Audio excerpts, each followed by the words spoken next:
The unthinkable is now being predicted. Prime Minister Modi could be on a treacherous wicket in 2019. The Lokniti-CSDS-ABP Mood of the Nation survey, published about a fortnight or so back, it threw up a few top-line findings which are quite contrarian. Modi's government is about as unpopular right now as the UPA was in July 2013. That's 9 months before its electoral debacle in 2014. Nearly half, that's 47% of the total 15,859 respondents are of the opinion that the Modi government does not merit another opportunity. While minorities like Muslims, Christians and Sikhs are overwhelmingly against the government, the majority Hindu community too is virtually split down the middle over its support or opposition. Over the last 12 months, BJP's popularity is down 7 percentage points. If this declining trend continues, then the ruling party may well dip below the 30% mark in the next few months. Congress could net about 1 in 4 votes, that's about 25% nationally. And the erstwhile UPA would secure 31% of the votes across the country.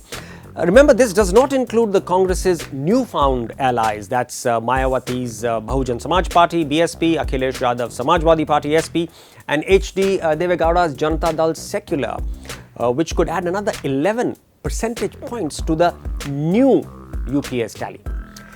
Having read the survey report, I kept on asking myself, is there any way we could get an authentic empirical validation based on real, not polled data?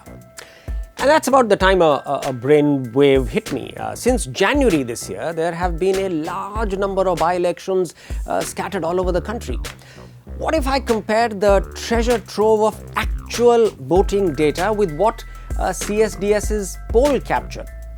Remember, after the Gujarat Assembly elections in December 2017, we've had 10 parliamentary and 21 assembly by-elections spread over 15 states in which over 1.25 crore people have actually cast their votes for nearly 19 political parties.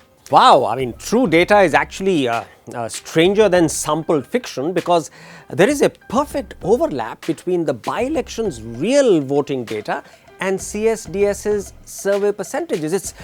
It's really almost spooky. Look at this. BJP plus allies got 37% of the votes in the survey. They've got 36% of the actual votes cast in the by-elections since Gujarat Assembly polls. Congress plus allies got 31% in the survey and 32% of the real votes. And while BSP plus allies got 10% in the CSDS survey, they notched up 13.3% of the actual votes polled in the by-elections. I dare say that this cent-percent validation has given me much more confidence to go back and read some of the granular and sort of unexpected predictions again. Modi is now only marginally ahead of Rahul in voter support. His 17 percentage points lead has fallen to only about 10 percentage points. An equal 43% like both Modi and Rahul. And since fewer people dislike Rahul, his net likability is actually, hold your breath, better than Modi's. Rahul has also managed to convince nearly 30% of his earlier naysayers into becoming supporters. And conversely, Modi has converted 35% of his earlier supporters into opponents. Rahul's biggest gains have come among middle-aged and elderly voters, and these usually have a higher propensity to go out and vote. Modi's fall is sharpest among middle and lower class voters. Now, here's the shocker. Over 60% feel that the Modi government is corrupt. Over 50% have heard about Nirav Modi's scam, and 2/3 of them are dissatisfied with the actions taken or frankly not taken. Farmers are deserting Modi at an alarming rate, a fall of 12 percentage points over 1 year.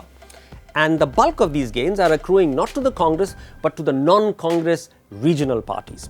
GST, the goods and services tax, is becoming an albatross around Modi's neck. Its unpopularity getting worse from 24% in January to 40% in May. And the last one, it's virtually impossible to fathom. There isn't a single issue, not one issue, on which the Modi government is now rated positively.